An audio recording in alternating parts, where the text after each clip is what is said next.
Assalamualaikum, perkenalkan saya Ika Mardiana Rahayu SPD dari SMP Negeri 2 Kroya, calon guru penggerak Angkatan 11 Kabupaten Cilacap. Kali ini saya akan memaparkan tentang diseminasi pemahaman dan penerapan budaya disiplin positif di SMP Negeri 2 Kroya. Sebelumnya, saya sudah membuat rancangan yang didukung oleh Bapak Kepala Sekolah, yaitu Bapak Eko Wahyudi SPD MPD dan teman sejawat. Kemudian saya melaksanakan aksi nyata tersebut. Rancangan tindakan aksi nyata Modul 1.4 Budaya Disiplin Positif. Latar belakang. Konsep inti dari budaya positif belum dipahami secara merata oleh seluruh warga sekolah, sehingga lingkungan yang positif bagi anak belum tercipta dengan baik. Kemudian, berdasarkan belum meratanya pemahaman tersebut, perlu dilaksanakannya sebuah aksi nyata dalam bentuk pembahasan pemahaman agar segera membangun budaya disiplin positif di lingkungan sekolah. Tujuan 1. Meningkatkan pemahaman warga sekolah tentang budaya disiplin positif. 2. Terbentuknya motivasi intrinsik pada murid melalui pembuatan keyakinan sekolah atau murid. Tolak ukur. Tolak ukur dari diseminasi pemahaman budaya disiplin positif yaitu 1. Terlaksana diseminasi pemahaman budaya disiplin positif di sekolah. 2. Terciptanya keyakinan kelas yang disepakati oleh wali kelas dan murid. 3. Menjalankan keyakinan kelas yang sudah disepakati. 4.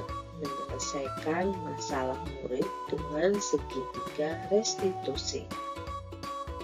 Lini masa. 1. Berkolaborasi dengan kepala sekolah dan wali kelas. 2. Membuat rancangan tindakan aksi nyata budaya disiplin positif. 3. Melakukan diseminasi pemahaman budaya disiplin positif di sekolah. 4. Membuat keyakinan sekolah atau keyakinan kelas. Dukungan.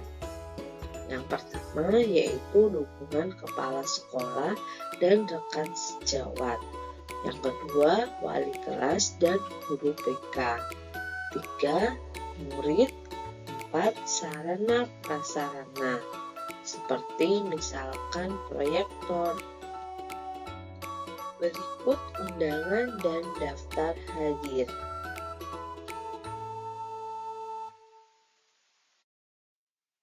Berikut diseminasi pemahaman dan penerapan budaya positif di SMP Negeri 2 Kroya.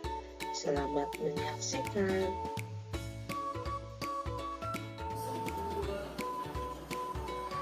Assalamualaikum warahmatullahi wabarakatuh.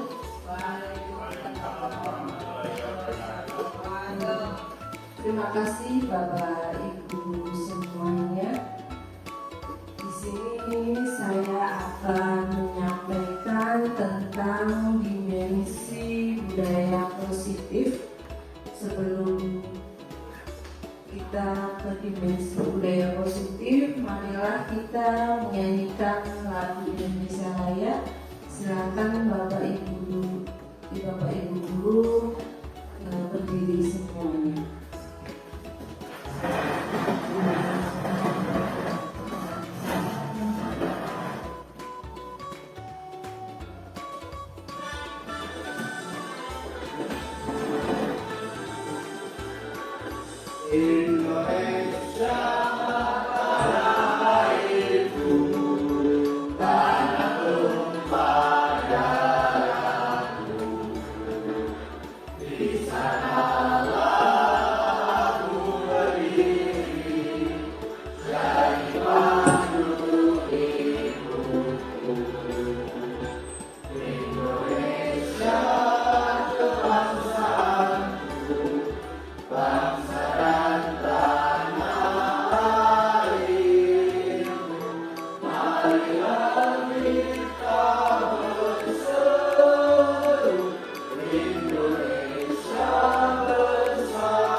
Silakan untuk kembali.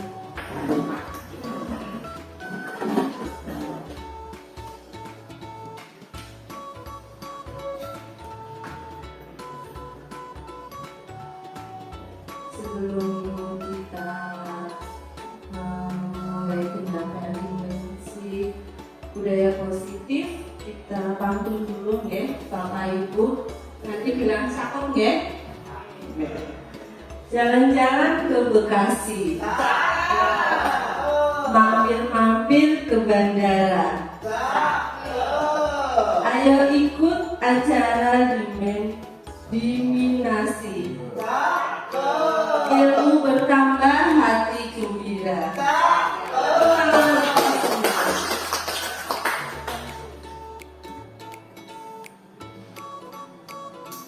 Ya, di sini kami didampingi oleh pengajar, yaitu ada fasilitator Bapak Novizal dan pengajar praktik yaitu Ibu Deni Andrianingsi.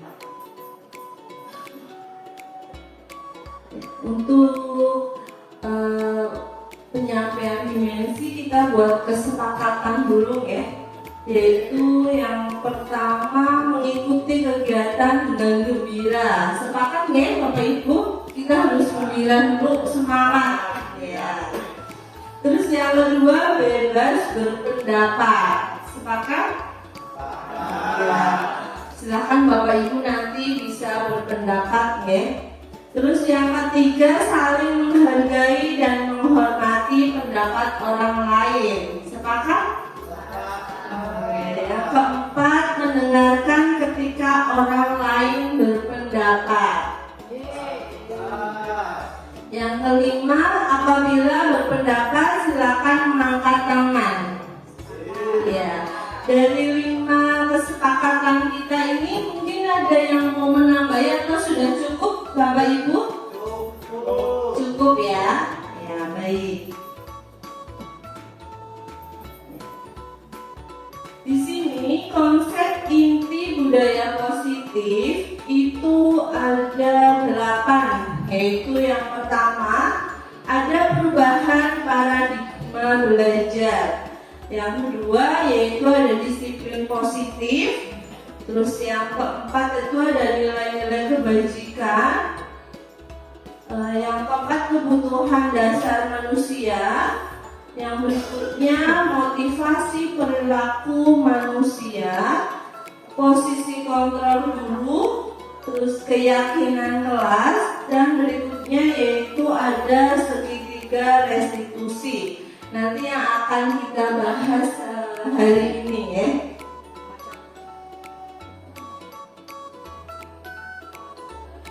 Jadi pembelajaran dengan paradigma baru merupakan pembelajaran yang dirancang berdasarkan prinsip pembelajaran berdiferensiasi sehingga para peserta didik belajar sesuai kebutuhannya berdasarkan tahap perkembangan sesuai teori psikologi modern untuk mewujudkan profil pelajar Pancasila.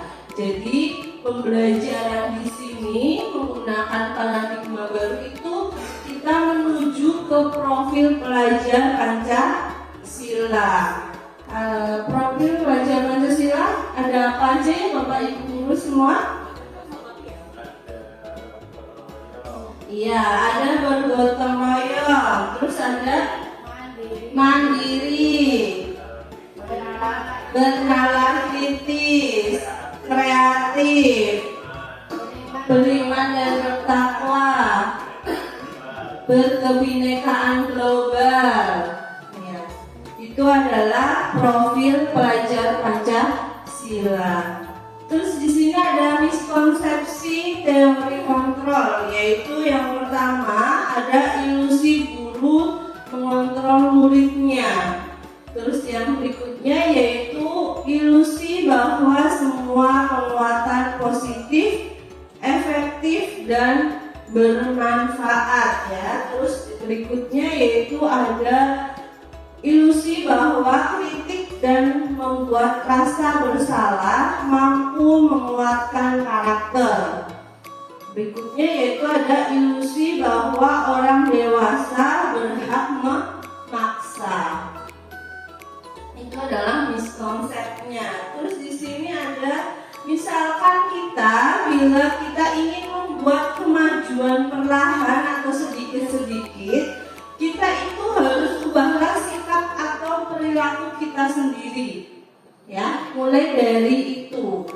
Terus berikutnya, bila kita ingin memperbaiki cara-cara utama kita, di situ kita perlu mengubah kerangka acuan kita. Ya, tujuan, ubahlah bagaimana kita melihat dunia, bagaimana Anda berpikir tentang manusia. Ya, ubahlah paradigma Anda di situ. Skema, pemahaman dan penjelasan aspek-aspek tertentu tentang realitas. Berikutnya di sini adalah mengubah paradigma stimulus respon ke pendekatan teori kontrol. Nah, di situ ada stimulus responnya dan teori kontrolnya. Misalkan di situ ada realitas atau kebutuhan kita. Ya, kita itu sama kebutuhannya, tetapi di dalam teori kontrol itu realitasnya kebutuhan kita itu berbeda nih Bapak Ibu.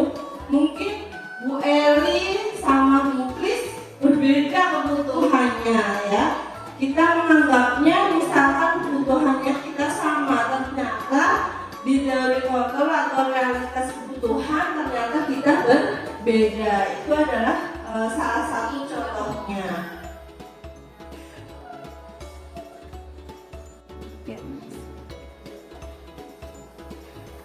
Disiplin positif.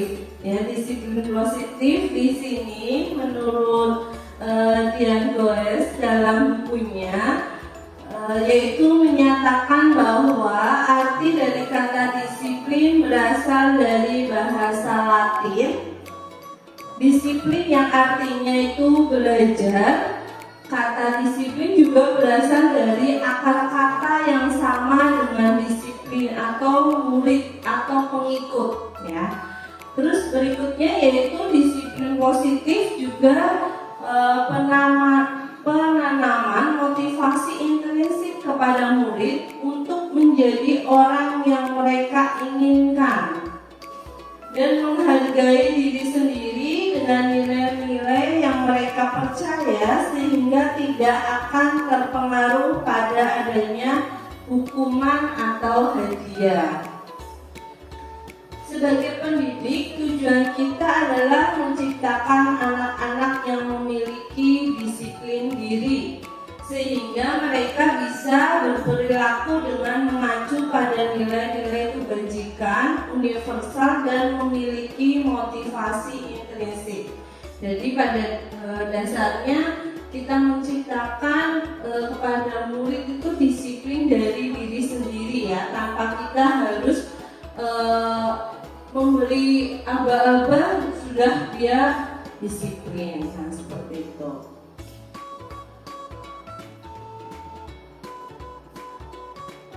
Nilai-nilai kebajikan, nilai yang disepakati bersama lepas dari suku bangsa, agama, bahasa maupun latar belakangnya. Nilai kebajikan adalah sifat-sifat positif manusia yang merupakan tujuan mulia yang ingin dicapai setiap individu. Nah, di sini nilai kebajikan yaitu ada profil pelajar Pancasila, ya, yaitu ada beriman, bertakwa kepada Tuhan Yang Maha Esa dan berakhlak mulia. Yang kedua yaitu ada mandiri, bernalar kritis, berkebinekaan global, bergotong royong dan kreatif.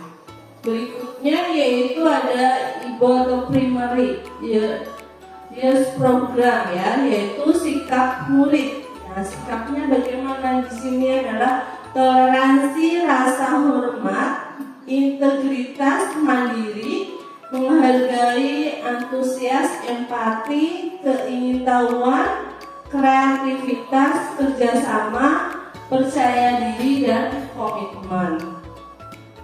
Berikutnya yaitu ada 9 pilar karakter, yaitu ada cinta Tuhan dan segenap ciptaannya, kemandirian dan tanggung jawab, ada kejujuran, diplomatis, hormat dan santun, dermawan, suka menolong dan gotong royong, percaya diri, kreatif dan pekerja keras, kepemimpinan, serta keadilan, baik dan rendah hati, toleransi dan kedamaian dan kesatuan.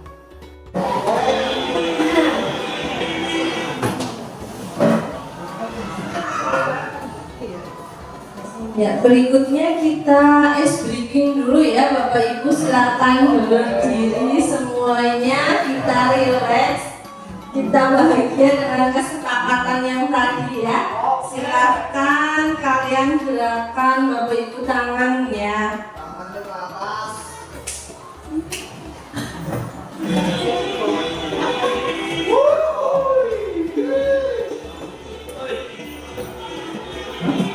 Dari apa?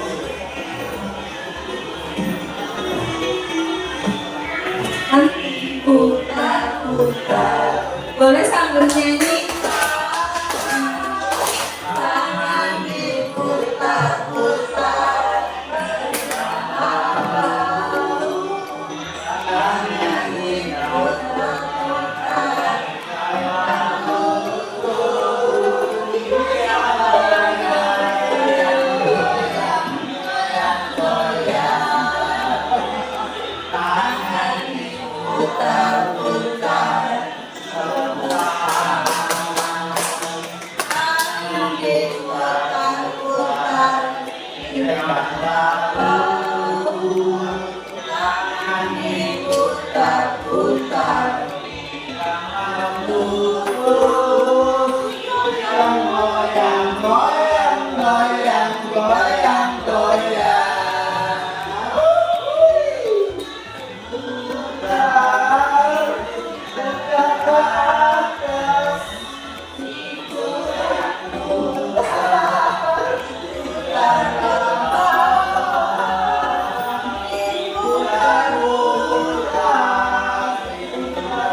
Inden coy. Welly. Ya. Ah. Tangan diputar-putar, tangan diputar-putar, pertama peluk. Tangan diputar-putar, pertama peluk. Goyang-goyang, goyang-goyang, goyang-goyang. Putar-putar, tangan diputar-putar, pertama peluk. Tangan diputar-putar, pertama peluk. Goyang-goyang, goyang-goyang, goyang-goyang.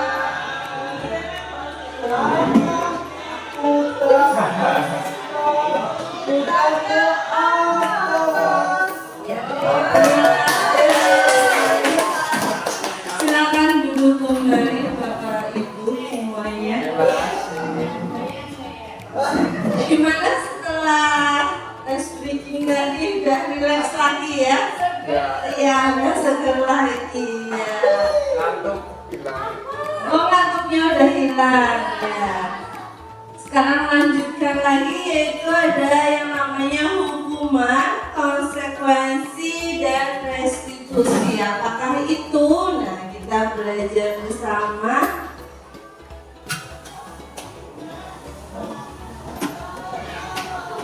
Ya, sebelum ada sebuah kasus, yaitu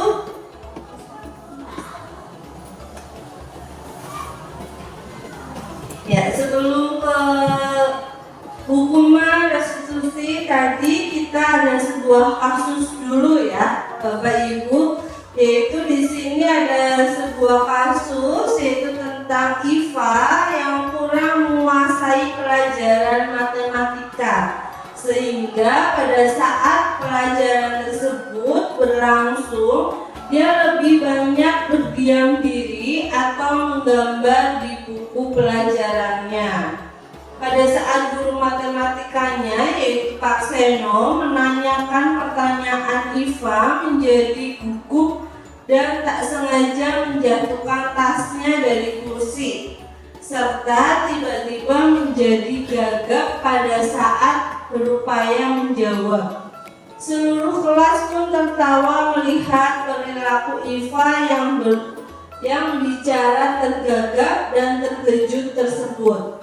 Pak Seno pada saat itu membiarkan teman-teman Iva menertawakan Iva yang tergagap dan malu luar biasa, dan malahan minta Iva untuk maju ke depan dan berdiri di depan kelas sambil menunjuk hidungnya karena tidak bisa menjawab pertanyaan Pak Seno.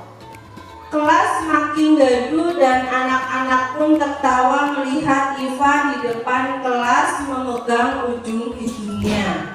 Nah, dari sini, dari pertanyaan tadi ada dua pertanyaan, yaitu yang pertama, apakah Anda setuju dengan tindakan Pak Seno terhadap Iva? Setuju tidak kira-kira Bapak Ibu? Pak Wahyu gimana? Setuju tidak? Ya, terima kasih atas waktu yang diberikan kepada Ibu. Saya, apakah Anda setuju dengan tindakan Pak Seno terhadap Iva? Menurut saya tidak setuju, Ibu. Ya, kenapa tidak setuju? Karena di sini Pak Seno itu tadi Ibu jelaskan bahwa ada hukuman. Jadi di sini Pak Seno memberi hukuman tanpa disadari kepada Iva, dan akhirnya Iva itu jadi malu di depan teman-temannya. Mungkin itu saja Ibu. Terima kasih. Terima kasih Pak Wahyu. buat Pak Wahyu. Ya, jadi di sini Pak Seno itu memberikan hukuman tapi tidak dengan sengaja ya Pak Wahyu ya. Terus menurut Anda yang kedua, tindakan Pak Seno terhadap Iva adalah sebuah hukuman atau konsekuensi? Hukuman atau konsekuensi? Kira-kira menurut Bapak Ibu semuanya? Pak Kenan ya? Oke, terima kasih Bu Ika. Dari kasus tersebut itu adalah seperti halnya adalah bukan konsekuensi, tapi adalah kehukuman. Jadi seperti halnya Pak Seno itu seperti halnya menghukum si Iva, mungkin dengan juga kata-kata yang membuat Iva itu terbuku di depan teman-temannya, lalu Iva timbullah rasa tidak percaya diri dan tertekan juga, dan malah menjadi mentalnya yang mungkin terkena juga seperti itu Ibu. Terima kasih Pak dalam tepuk tangan. Jadi di sini adalah Pak Seno itu memberikan sebuah hukuman ya, di mana nanti Iva itu merasa jadi kurang percaya diri ya, bisa juga nanti berdampak pada mentalnya yang down seperti itu.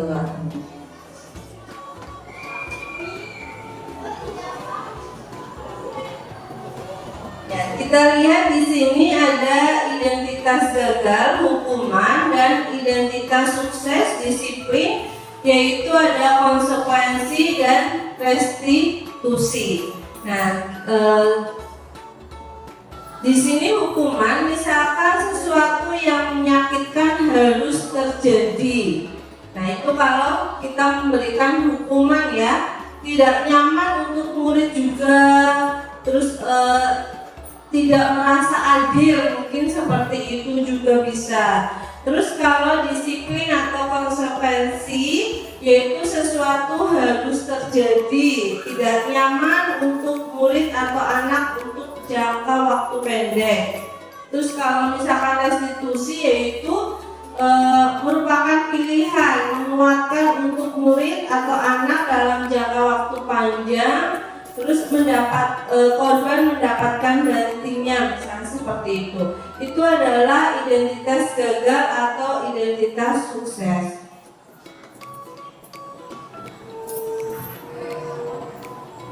Ya, di sini juga lanjutan yang tadi, bisa dampak pada murid itu nanti kalau diberi hukuman itu akan marah ya, merasa bersalah, misalkan rendah diri, misalnya seperti itu. Kalau di sini konsekuensi yaitu kehilangan hak ya, atau waktu jeda seseorang diri, misalkan sudah diketahui masuk akal, misalnya seperti itu. Kalau restitusi yaitu di sini murid atau anak tidak kehilangan waktu, namun bersemangat untuk memperbaiki diri. Berarti kita menggunakan disiplin restitusi ya, seperti itu.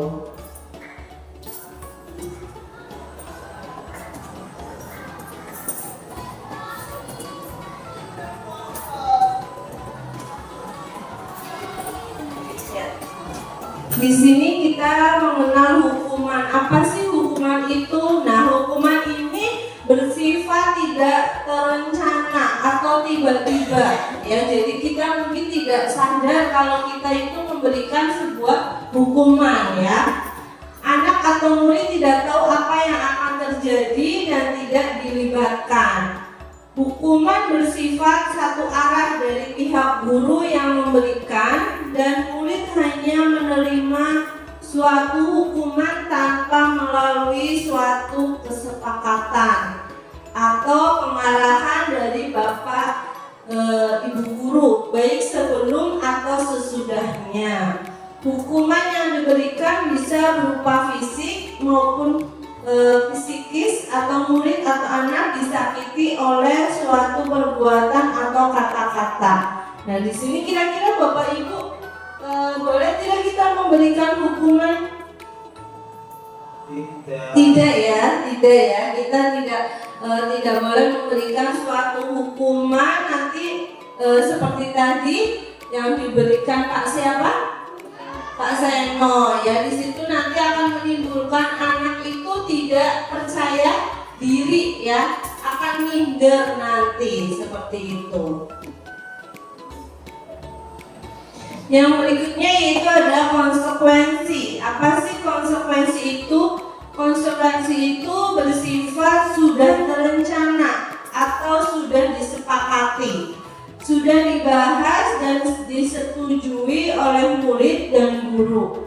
Umumnya bentuk-bentuk konsekuensi dibuat oleh pihak guru atau sekolah dan murid sudah mengetahui sebelumnya. Konsekuensi yang akan diterima bila ada pelanggaran. Nah, di sini biasanya kita buat tata tertib ya. Tata tertib juga bisa, kalau enggak kita buat adanya keyakinan kelas juga bisa seperti itu. Yang terakhir yaitu ada restitusi, yaitu merupakan proses kolaboratif yang mengajarkan murid untuk mencari solusi untuk masalah mereka dan membantu murid berpikir tentang orang seperti apa yang mereka inginkan dan bagaimana mereka harus memperlakukan orang lain. Ya, di sini mungkin saling menghormati ya, lebih tepatnya di situ. Nah, di sini ada 5 posisi kontrol guru. Nah, kita itu nanti sebagai apa sih kira-kira? Nah, apa penghukum, atau pembuat rasa bersalah, atau teman, atau pemantau, atau manajer. Kira-kira Bapak Ibu guru semuanya sudah melakukan yang mana ini? Apakah sudah yang menjadi penghukum, atau teman, atau membuat rasa bersalah, atau sudah menjadi manajer? Kira-kira sudah menjadi apa ini Bapak Ibu guru? Teman. Masih ke teman ya. Ya, jadi kebanyakan kita masih ke teman ya, belum ke manajer. Nah, lebih lanjutnya kita akan memahaminya. Nah, apa sih penghukum? Nah, penghukum itu adalah seorang penghukum bisa menggunakan hukuman fisik maupun verbal. Guru yang menerapkan posisi penghukum akan berkata, apa, patuhi aturan saya atau awas ya. Kamu selalu saja salah, pasti selalu yang terakhir selesai ya. Guru seperti ini senantiasa percaya hanya ada satu cara agar pembelajaran bisa berhasil, yaitu cara dia. Pokoknya apa yang kita lakukan itu merasa betul sendiri ya, tidak mau mendengarkan orang lain, misalkan seperti itu. Nah, terus berikutnya yaitu membuat rasa bersalah. Membuat rasa bersalah apa ini? Nah, pada posisi ini biasanya guru akan bersuara lebih lembut ya. Lebih lembut, akan menggunakan keheningan yang membuat orang lain merasa tidak nyaman, bersalah atau rendah diri. Kata-kata yang keluar dengan lembut akan seperti misalkan contohnya di sini, ibu sangat kecewa sekali dengan kamu. Nah, bisa seperti itu. Berapa kali Bapak harus memberitahu kamu ya? Nah, gimana coba kalau orang tua kamu tahu kamu berbuat begini? Di posisi ini, murid akan memiliki penilaian diri yang buruk tentang diri mereka. Murid merasa tidak berharga dan telah mengecewakan orang-orang disayanginya. Itu adalah pembuat rasa bersalah. Kita tidak seperti itu ya Bapak Ibu. Oh, kadang seperti itu Pak Wahyu. Ya, kita rubah. Nah, berikutnya yaitu teman. Nah, ini banyak ya yang Bapak Ibu di posisi teman ya. Teman di sini adalah guru pada posisi ini tidak akan menyakiti murid, namun akan tetap berupaya mengontrol murid melalui persuasi. Posisi teman pada guru bisa negatif ataupun positif. Mereka akan berkata, ayo bantulah demi Bapak ya. Ayo ingat, tidak bantuan Bapak selama ini. Ya sudah kali ini tidak apa-apa. Misalkan seperti itu. Itu pada posisi teman. Nah, berikutnya yaitu pada posisi pemantau. Nah, pada posisi pemantau ini, memantau berarti mengawasi. Nah, Bapak Ibu sini sering mengawasi tidak? Ya, sering mengawasi juga ya, memantau ya. Ya, posisi pemantau berdasarkan pada peraturan dan konsekuensi. Sebagai seseorang yang menjalankan posisi pemantau, pertanyaan yang diajukan seorang pemantau misalkan di sini ada peraturannya apa ya? Apa yang telah kamu lakukan? Nah, sanksi atau konsekuensinya apa? Nah, misalnya seperti itu. Itu adalah posisi pemantau. Berikutnya yaitu ada posisi manajer. Nah, ini posisi ini yang sudah luar biasa ya. Kita harapkan semua Bapak Ibu di sini bisa di dalam posisi manajer ini. Nah, ya amin ya Bapak, amin ya. Nah, di sini posisi manajer adalah posisi di mana guru berbuat sesuatu bersama dengan murid, mempersilakan murid mempertanggungjawabkan perilakunya, mendukung murid agar dapat menemukan solusi atau permasalahannya sendiri. Seorang manajer akan berkata apa yang kita yakini. Nah, kembali keyakinan kelas. Nah, ini berkaitan dengan keyakinan kelas ya. Apakah kamu meyakininya? Jika kamu meyakininya, apakah kamu bersedia memperbaikinya? Jika kamu memperbaiki ini, hal ini menunjukkan apa tentang dirimu? Apa rencana kamu untuk memperbaiki hal ini?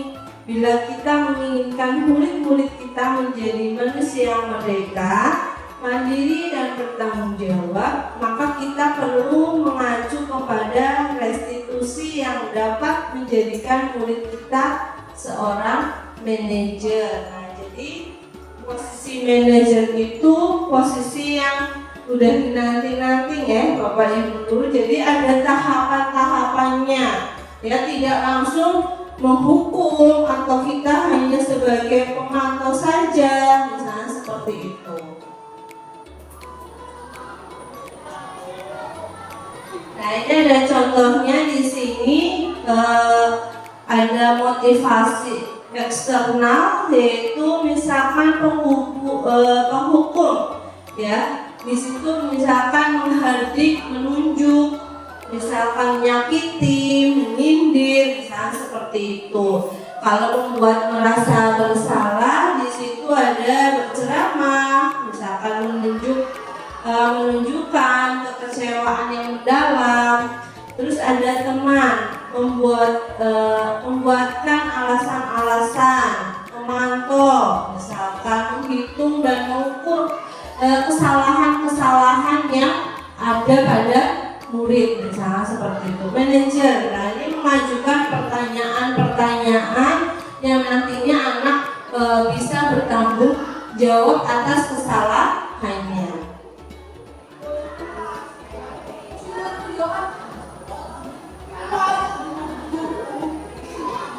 Nah, di sini ada sebuah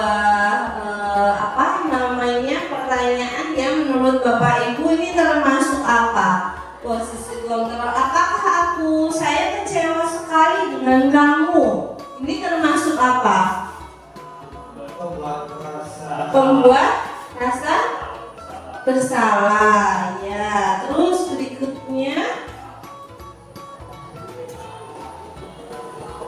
Nah ini, kamu tidak pernah benar melakukannya. Siapa ayo? Bu Nuleha apa? Kira-kira kamu tidak pernah benar melakukannya.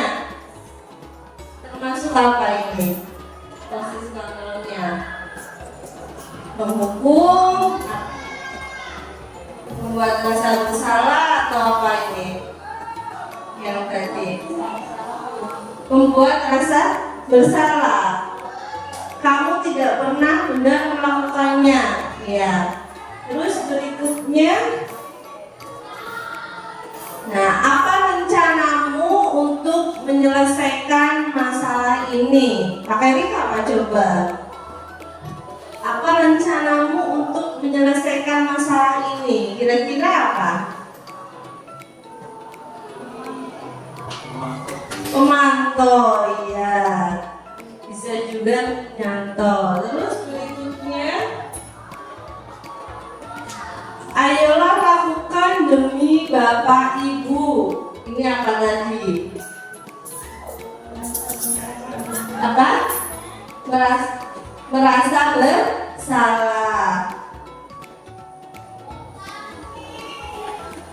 Terus kamu tidak pernah mendapatkan nilai jika tidak mengerjakan tugas.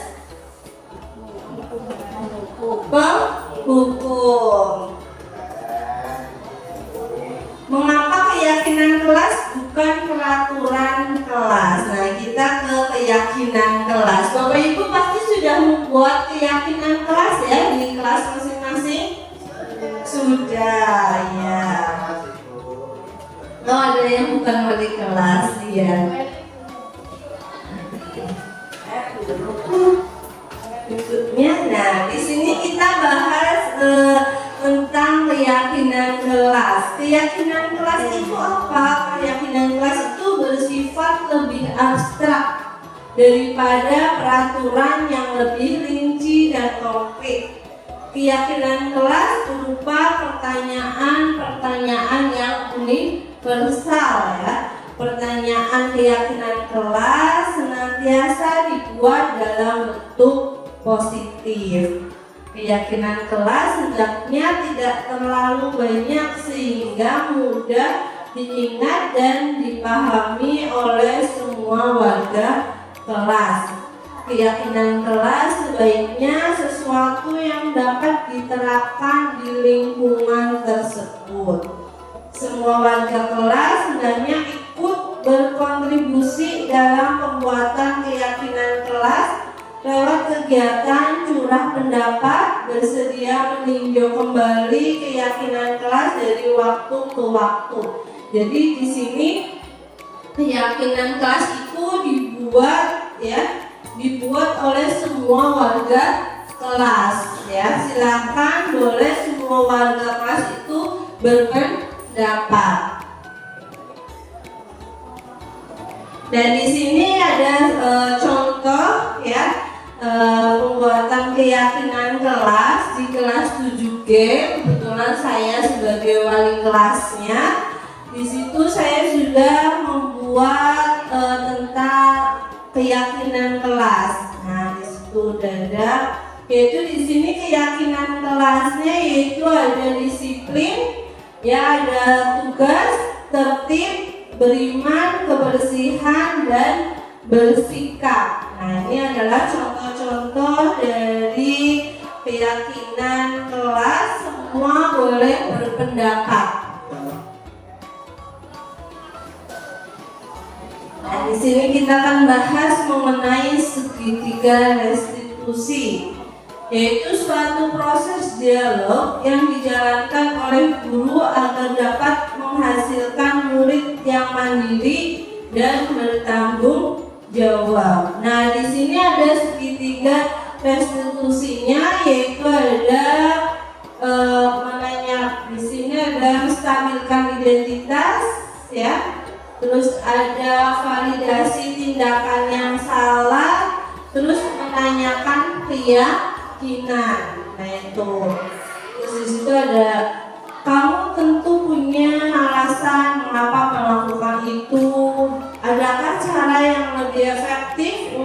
mendapatkan apa yang kamu butuhkan. Setiap orang pasti pernah melakukan kesalahan. Kamu buat satu-satunya yang pernah melakukan ini. Kamu ingin menjadi orang yang seperti apa? Keyakinan kelas apa yang telah kita sepakati? Itu adalah segitiga restitusi. Nah, ini adalah guru ideal, guru yang berperan sebagai manajer. Nah, akan menggunakan segitiga restitusi dalam penyelesaian masalah. Tahapan segitiga restitusi ini. Nah, jadi kalau misalkan di sini kita ingin menjadi guru yang kategori manajer, kita harus menggunakan segitiga restitusi ini dalam menangani murid, ya. Yaitu pertama di sini menstabilkan identitas, ya, menanyakan, jadi tidak menghukum, ya, tapi kita menanyakan dulu. Terus validasi tindakan yang salah. Apa sih yang salah? Misalkan kesalahan apa yang kalian lakukan. Nah, kita setelah itu menanyakan keyakinan.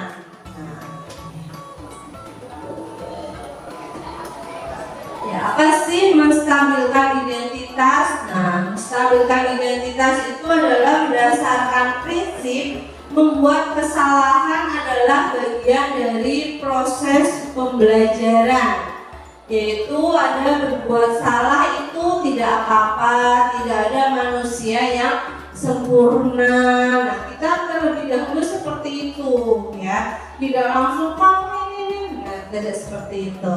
Terus saya juga pernah melakukan kesalahan seperti itu, ya, mungkin terus kita bisa menyelesaikan ini. Dan Bapak Ibu tidak tertarik mencari apa yang salah, tapi Bapak Ibu ingin mencari solusi permasalahan. Jadi tidak langsung Bapak Ibu menyalahkan, tapi kita mencari solusi bersama dari masalah itu. Terus kamu berhak merasa begitu, misalkan.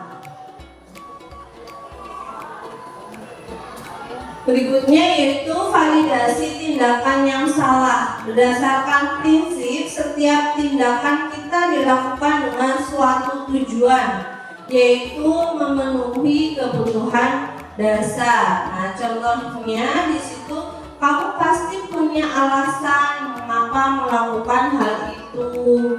Terus padahal kamu bisa melakukan yang lebih buruk, ya, lebih buruk dari ini, ya. Nah, kamu patut bangga pada dirimu sendiri karena kamu telah melindungi sesuatu yang penting buatmu. Kamu boleh mempertahankan sikap itu, tapi kamu harus menambah sikap yang baru.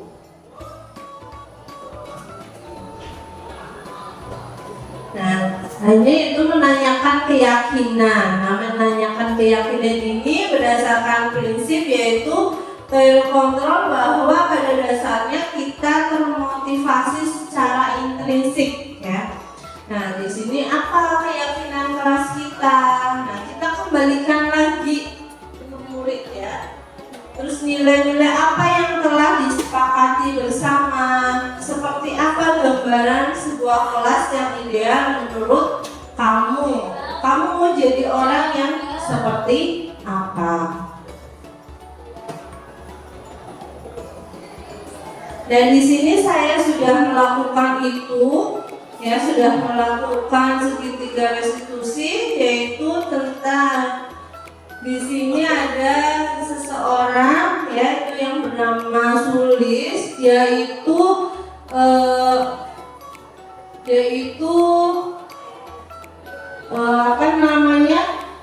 marah-marah kepada temannya karena dia itu sering dicontek, ya, dicontek oleh temannya. Nah, pertama kami melakukan menstabilkan identitas.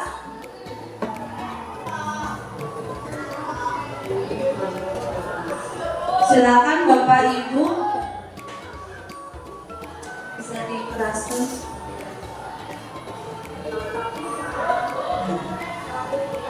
Jadi di sini saya tidak langsung menghukum ya, tidak langsung menghukum.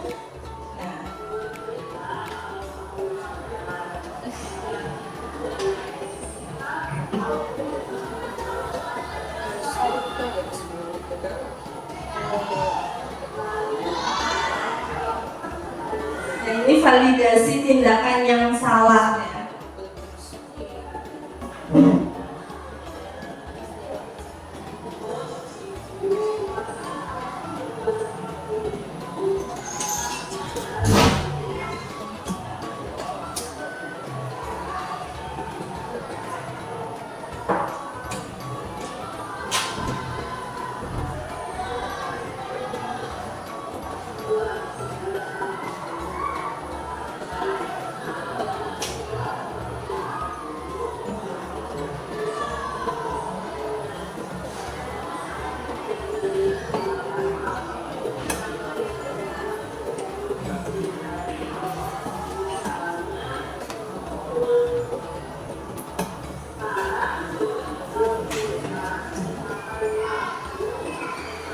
Ini tahap menanyakan keyakinan. Jadi saya sudah menyelesaikan suatu masalah dengan segitiga restitusi.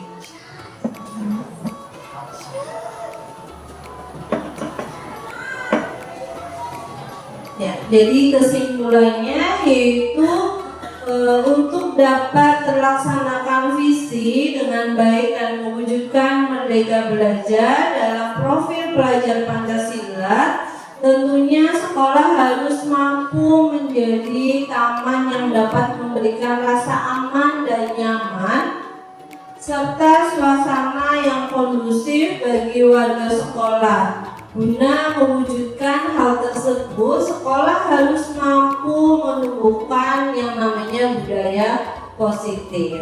Nah, budaya positif adalah nilai-nilai, keyakinan, dan kebiasaan-kebiasaan di sekolah yang berpihak pada murid agar murid dapat berkembang menjadi pribadi yang kritis, penuh hormat, dan bertanggung jawab. Guru juga menerapkan segitiga restitusi dalam menangani permasalahan siswa dengan memposisikan dirinya sebagai manajer. Untuk penutup, dalam penerapan program disiplin positif, hendaknya guru memiliki standar kepribadian, profesional, dan sosial yang baik, di mana guru mampu merefleksi dirinya dalam posisi kontrol saat ini. Bagaimana perjalanan dirinya sebagai among atau manajer yang menuntun murid-muridnya menjadi insan yang mandiri, merdeka, dan bertanggung jawab.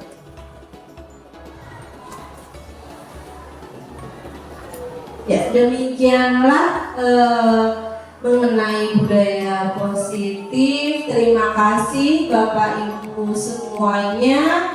Assalamualaikum warahmatullahi wabarakatuh.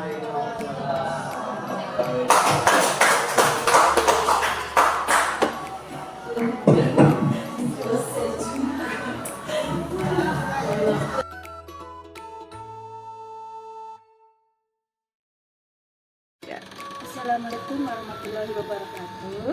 Perkenalkan, nama saya Ibu Nurlah Husina. Saya mengajar di SMP Negeri 2 Korea, mata pelajaran dunia konseling. Setelah mengikuti kegiatan diseminasi budaya positif, saya merasa senang sekali mendapatkan wawasan, pengetahuan yang lebih luas bagaimana segitiga restitusi itu untuk menyelesaikan permasalahan siswa yang ada di sekolah ini. Terima kasih Bu Ika atas ilmunya, semoga bermanfaat untuk kedepannya. Wassalamualaikum warahmatullahi wabarakatuh. Selamat siang, nama saya Dharma Kristiana. saya guru SMP Negeri Surabaya. Setelah saya mengikuti kegiatan disseminasi budaya positif, terutama keyakinan kelas, dengan harapan murid-murid timbul nilai-nilai kebajikan dalam dirinya. Terima kasih Ibu Ika atas praktik baiknya. Semangat selalu dan sukses buat